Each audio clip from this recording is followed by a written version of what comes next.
Have you ever caught yourself saying you care about something, but then you just kind of forget about it and move on?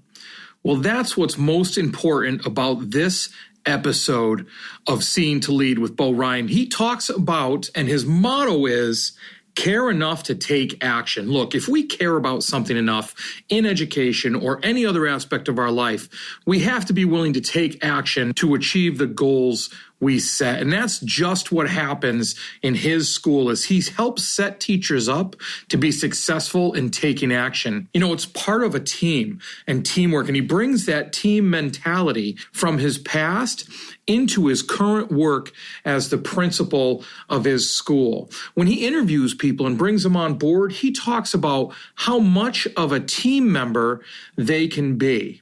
Because if we're truly going to improve ourselves and make cultures better in schools, we have to realize and utilize the importance of teams. The first thing is we have to realize that student experiences aren't always the same as our own personal experience when we were in school. And that's how we get better. With that realization, that understanding, and then in teamwork, we understand that being guided by a process and coached by a leader is what helps us all be effective. And the leadership that he talks about is tight, loose leadership. Bo and I knew each other. We've known each other for decades. And we went to high school together. We played junior football together. And he really is passionate about education and making sure PLCs are actual PLCs and not just lip service. His book that he recently came out with, Brilliance in the Building, is just chock full of resources and basically lays a roadmap out as to how we can create true, meaningful, authentic, and effective PLCs in our buildings so that all students succeed and staff grows along with them. This is great conversation. I thank you for tuning in. And, well, as I like to say, let's get to getting better with Bo Ryan, caring enough to take action. One of the things I write about, like, culture care, do you care enough? Like, it's easy. Yeah, I'm in education because I care. Okay, do you care enough to take action? Do you care enough to go into these neighborhoods? And maybe if you have to track down a kid, do you care enough to do a home visit? I've done 2,000 in my career in neighborhoods that many people don't go through. So I think it's creating a culture of care, but do you care enough to take action? Dr. Chris Jones here, and welcome to Seeing to Lead, a show designed to help leaders increase their ability to effectively support, engage, and empower their staff through intentional practices so that they create an environment where everyone reaches their greatest level of success. On Seeing to Lead, communication rules the day as we hear voices from both teachers and leaders in an effort to examine perspectives, highlight misunderstandings, and provide steps to ultimately bridge the gap between what teachers need and provide through thoughtful dialogue. This show is about amplifying voices, creating understanding, and providing information to help everyone continually improve. I want to personally thank you for taking the time. Now, let's get to getting better. Bo Ryan is principal of the Anna Grace Academy of the Arts Magnet School in Bloomfield, Connecticut. He's passionate about building and sustaining professional learning communities and has led 2 different schools to Model PLC certification: Woodside Intermediate School in 2012 and Greater Hartford Academy of the Arts Magnet Middle School in 2016, just 4 years after it opened. Bo's worked in education since 1994, serving as a teacher, coach, and principal. He started his career in education as a graduate assistant football coach for Syracuse University, coaching in 2 bowl games. Bo started his teaching career at John C. Clark Elementary School in Hartford, Connecticut, where he was recognized as the city's Teacher and Educator of the Year. During his time there, Bo created various before and after school programs for hundreds of students. Bo also instructed a graduate class on PLCs and interventions as an adjunct professor at the University of St. Joseph in Hartford, Connecticut. His article, Learning by Doing the Arts Middle Way, is published in All Things PLC magazine. And I have to say, just in full disclosure, I know Bo. We grew up together, went to high school together, played ball together in good old Meriden, Connecticut.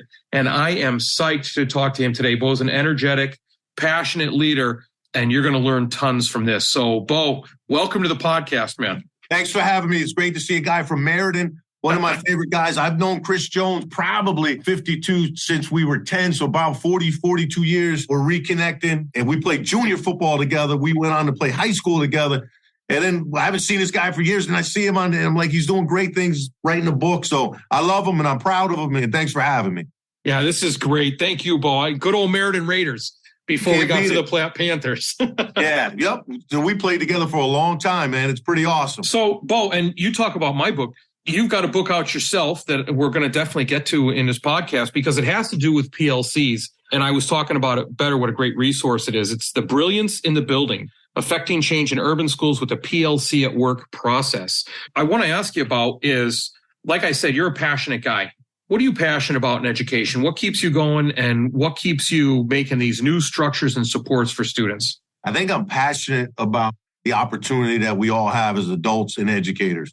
And I could get into the why behind that. For me, I had two parents, but I had the blessing of growing up in a neighborhood where no one else had two parents, in an urban inner city Meriden neighborhood where we had two parents, most of the 3-4 family homes. And I got to see things that a lot of kids didn't have the opportunity to. And then as a middle school student, there was a whole bunch of us that would go, part of the book of written, we would all go up, be like 12 of us. We'd walk down and we all lived in neighborhood schools and we walked to those schools. And there was a lot of shenanigans that took place on the way. But once we got there, I went into the school. Many of the kids went to a portable outside the school. All those kids who did that, none of them went to high school. And it was kids I grew up with right across the street. And you could, how are we supporting and helping those kids? Then in high school, I played football and I was able to do just enough to stay out of trouble. And then my dad got me into a prep school and it changed my life. Totally changed. I found out I could be a good student. I found out with quality education what can happen. So I went in May of that year. So I didn't graduate with my high school class. One of the things I remember worst, I worked the whole summer there, Cushing Academy in Ashburnham, Mass. What I remember the most is walking the first day of school and thinking about all these kids in my neighborhood. And I don't want to say the names. All these kids started this kid, and started tearing up a little bit. Like, man, why do I have this opportunity? Like, why is it me? So every day I try to make sure I connect with as many people as I can and give back, because it wasn't for my mom. In middle school, which I left out, I was doing things that was violating like the law and doing things where my mother had to change her work hours, and she did. She changed it from working during days to the evenings so she can check on me in middle school, and created a Scared Straight program where I met with the police and they talked about things that we were doing and things the kids were doing. So to have those two influences help change my life, I owe a lot of people. And I'm just humbled and grateful that I have opportunities to make it. And then later on in life, create a lot of templates as a principal so people can kind of learn and get better. Teachers won't go and they won't have time to read a book. So I'll take 6 books, put it together in a template, and then that's a thing that we'll kind of do to get better. But I'm passionate about helping kids, passionate about the profession, and just fortunate that I'm able to do it. Man, I wouldn't if I didn't have my mother and father who helped me through those. And then through the times you meet great educators. When I was in middle school in Washington Middle, Meriden, Connecticut, the old Washington, we had a principal. His name was Dr. Ferry, who had a love for kids like me and other kids in my neighborhood who got in trouble. And he still was strong on us. But he always came back and he always forgave you and he always cared about you and he'd go out his way for you. And that was kind of my model. And when I became principal in Cromwell, my first principal job, he came out there and he was crying. He was still getting me in a headlock and that stuff like he was always doing. So that's what I'm passionate about. That's awesome. And first off, thanks for sharing that story. That's, being vulnerable like that and telling people exactly where you're coming from and why. It means a lot. You said something that's really important there, is that you found out you could be a good student. And all too often, that's where we kind of fall. And, that's one of the things that I talk about is supporting teachers, engaging teachers, and empowering teachers. And that nobody ever comes to work during the day and says, hey, today, you know what? Guess what? I think I just want to suck today. Nobody does that. And students don't do that. No. So how do we as leaders support teachers in getting better each day and so that they support students in getting better every day, so that people realize that they can be a good student or a better student, and teachers realize they can be a better teacher? A couple things. One of the things first, I'm fortunate to work for Solution Tree. So I'm a principal and then I also work for Solution Tree, and I'm on some nationally certified teams, and we help schools One of them is Transforming School Culture, led by the great Dr. Anthony Muhammad. One of the things he talks about in his book says that most teachers were always in school doing the right thing. So school always worked for them because I went to school. I didn't need any extra help. I was a great student. So school worked for me. My life was a little different. I got in a lot of trouble but also I was on part of teams, and I had a dad who was a coach and who was always promoting teamwork. And one of the things I learned by watching him was how he planned for practice. I mean, he was a high school coach working 18 hours a day. Looked at it, and it was always the team concept. I was fortunate to start my career at Syracuse University. I was a graduate assistant. If you're a graduate assistant, you're kind of like the lowest of the low in the coaching world. You go to graduate school and then you go coach. So you're working literally 18 hours a day, 19 hours a day doing that stuff. One of the things that people were going through, though, they weren't getting their master's degree. Like you'd have the opportunity. They just wanted to be coaches, and they'd find ways to. I left there with my degree. But one of the things I learned was the coaches. So Paul Pasqualoni, who was from our area, Cheshire, one of the things that he was an elementary teacher first. So I got to watch how he led meetings. I got to watch how, like, if you came in, people presented, there was people but meeting was done, you're done. There was no wasted time in meetings. He's not sitting up reading the list. He would hand stuff to you, and meetings went by like this. He used all the expertise. And one of the things that really dawned on me, we were 8-3. I think we finished 15th in the country. And then we brought in Virginia staff back in the day when they had Rondé Barber, and they were really good. And I'm like, why are they bringing it? It is just to keep learning. Like, they wanted to keep getting better. And that's something that I found out. So when I became a teacher at J.C. Clark, one of the things I started, there wasn't a lot. Like, now you can find information out. So I started really I went a lot to Barnes and Nobles or bookstores. And then I picked up a book on the PLC process. And it was the exact same thing as I learned at Syracuse. Everything was based on teams. And a lot of people in Connecticut, or this area of the country, don't really have a firm understanding of what that looks like. Like, you and I can meet in a team. It doesn't mean we're meeting in a team to benefit students. You could be talking about something that happened in class, or I could be talking about the principal, and that's not a real collaborative meeting. So for me, I think it's all about the collaboration. It's setting up time for teachers to meet. So having that 30-minute block, we have every single day. We have a teacher prep, then we have a team 30 every single day, and teachers have some stuff to do. Like, one of the things we're doing now is they're meeting with the team. So we have 2 math teachers, 2 ELA teachers, social studies and science. Math and ELA meet together. They plan out the month. They look at the priority standards for the month. They turn them into learning targets. They create those into scales.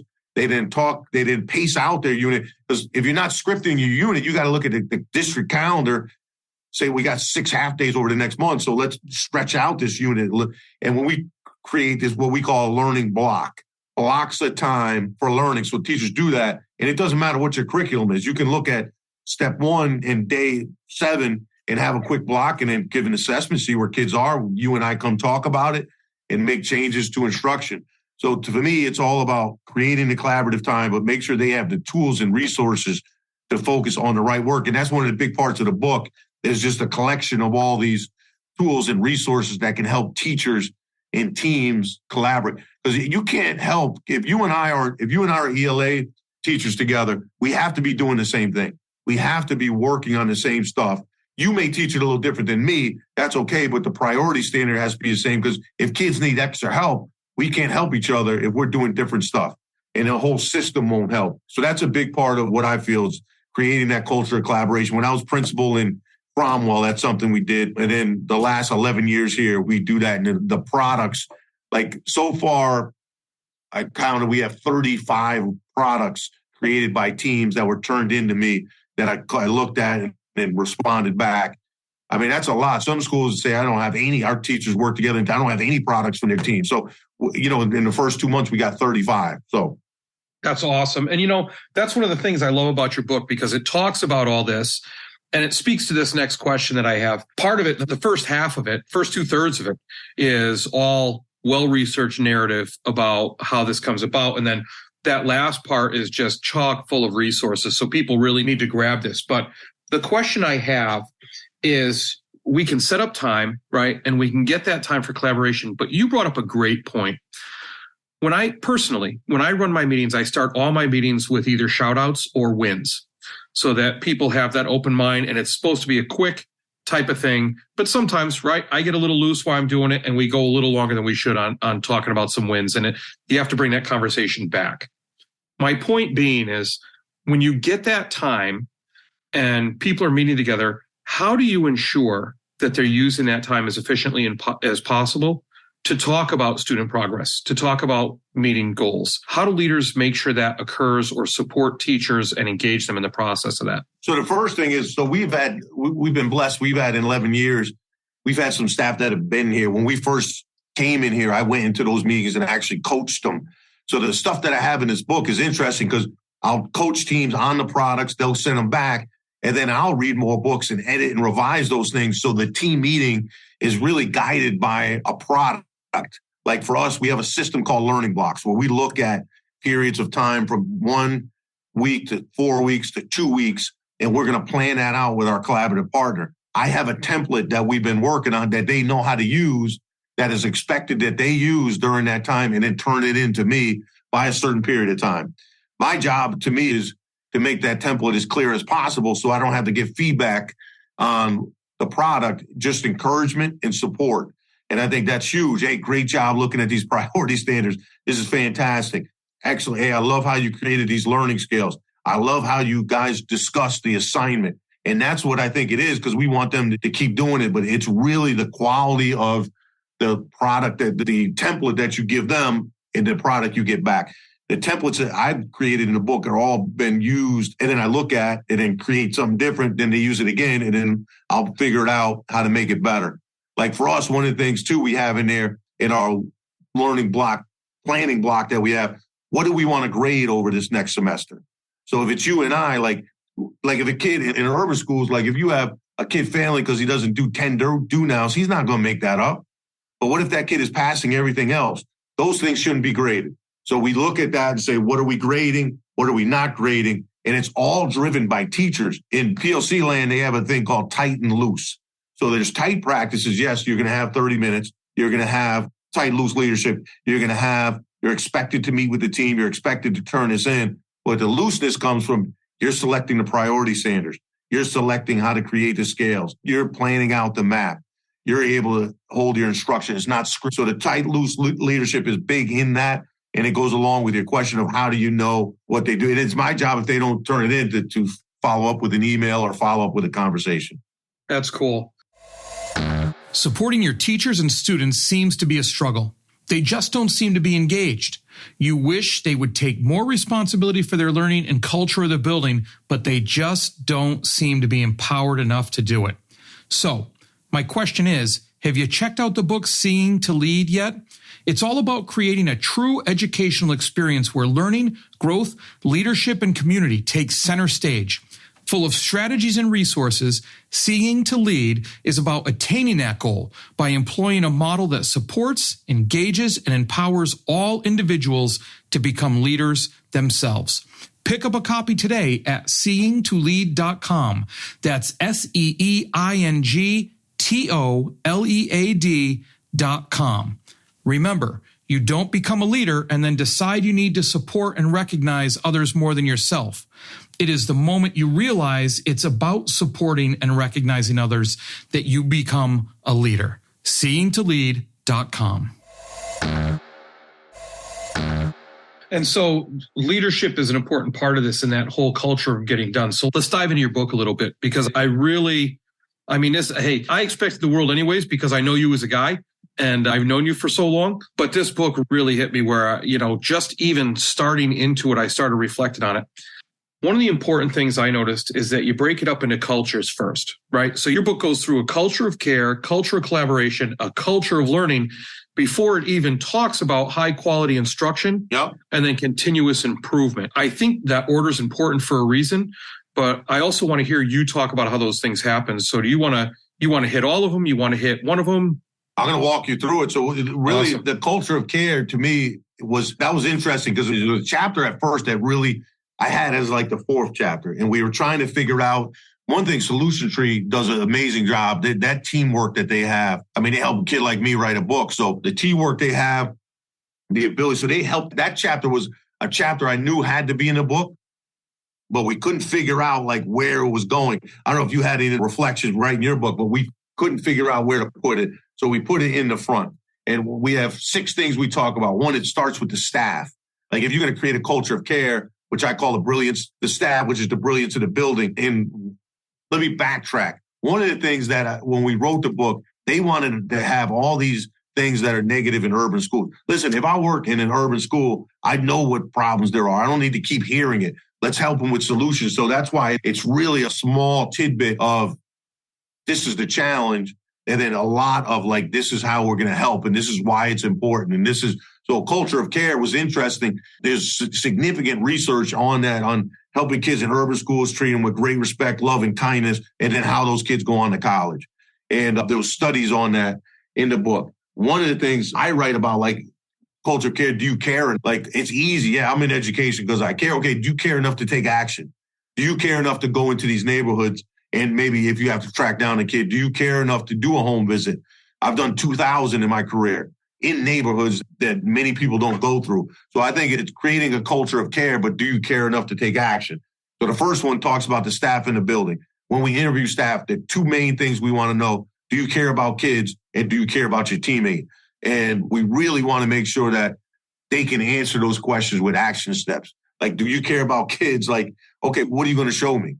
Do you care about your staff? Like, have you been on a team? Have you been on a band? Have you been in a choir? Have you done something where you had to rely on someone else in order to make this presentation? The second thing in culture of care, we talk about collaborative conversations on race and equity and take action. But for us, you can't have you can't have a collaborative conversation if you never met with a collaborative team. If collaboration is not part of your school function, and then you're going to say, let's have a discussion on race and equity, you can't do it because you've never been on a collaborative team. You don't know what norms are. You don't know what expectations. So for us, we have a lot of those discussions. We're using a book, a friend of mine, Ken Williams, Ruthless Equity. That is the book we're using. He's a guy who I know well. Yeah, you like it. Guy's fantastic. The third thing we talk about is being mission driven. Like, are you here for a reason? Do you care about these kids? Do you care about kids in urban areas? And then what are you doing? And sometimes there's drift that Ken Williams actually wrote about in his first book. And we really got to make sure that, no, we're really focused on our mission and we care about kids and we're going to come in because it's important to us that we help these kids. And then the next one is strengthening individual mindsets, like looking at our mindset. And then the amount of research on schools in poverty and schools in urban schools on mindset was interesting. But we really dig into mindsets and making sure we're trying to change our mindsets. And the learning block process actually helps teachers change their mindsets. Because if you look at small periods of time for kids learning, and we talk about giving a pre-assessment, a mid-assessment, end of year, and then after each assessment, you're going to go have some flex time where you're going to give the kids more time and support, those kids will learn. And I think it'll change mindsets that when people say, well, kids can't learn. Yes, if you do the system the correct, kids are going to learn because you're going to meet with them immediately and they can re-engage them and reintroduce them. And then the other thing, we have a college leadership program here for Black and Hispanic kids. They're all kids that went to college. We started 3 years ago. They come whenever they can. My son is one of the kids that has come. So we have about 11. Many of them graduated. So, and the funds aren't as good as they used to be, but we went 2 years, 2.5. We still have some kids that work and their number one job is to come in and let the kids see them with college degree, or that they're going to college. I can tell these kids to go to college, but until you have visuals of that looks like them, kids that look like them, and then also for staff to see, yeah, these kids, they went to our school and now they're in college. And that kid we had one girl who started the whole thing, Dr. Jones. The girl was an 8th grader here, 7th grade, 8th grade. She was fighting. But I like that. Like, if she didn't have that spirit, she wouldn't have graduated from University of Miami. So she was one of our first people we hired. And I remember an assistant principal said, well, you remember when she got in trouble in 8th grade? I said, that's great, man. If she's in college, she must be doing something right. And she used that fighting spirit she had to get where she had. The fifth piece we talk about culture of care is conducting home visits and community visits. In urban schools, man, you better get in those neighborhoods. It's easy to go in the outskirts. But no, let's go in there. We have backpack giveaways in Hartford's North End. We've done, since I've been at this school 11 years, probably 2,000 home visits where we go in the summers and we bring backpacks. We meet with families and just drop off the backpack. If they're not there, we're yelling to, hey, you know this guy? Is Julio home? No, hey, tell him Mr. Ryan came. Who? Mr. Ryan, just tell him I'm coming, man. Hey, let him know first day. So you're just alerting the whole neighborhood. You're loud about it.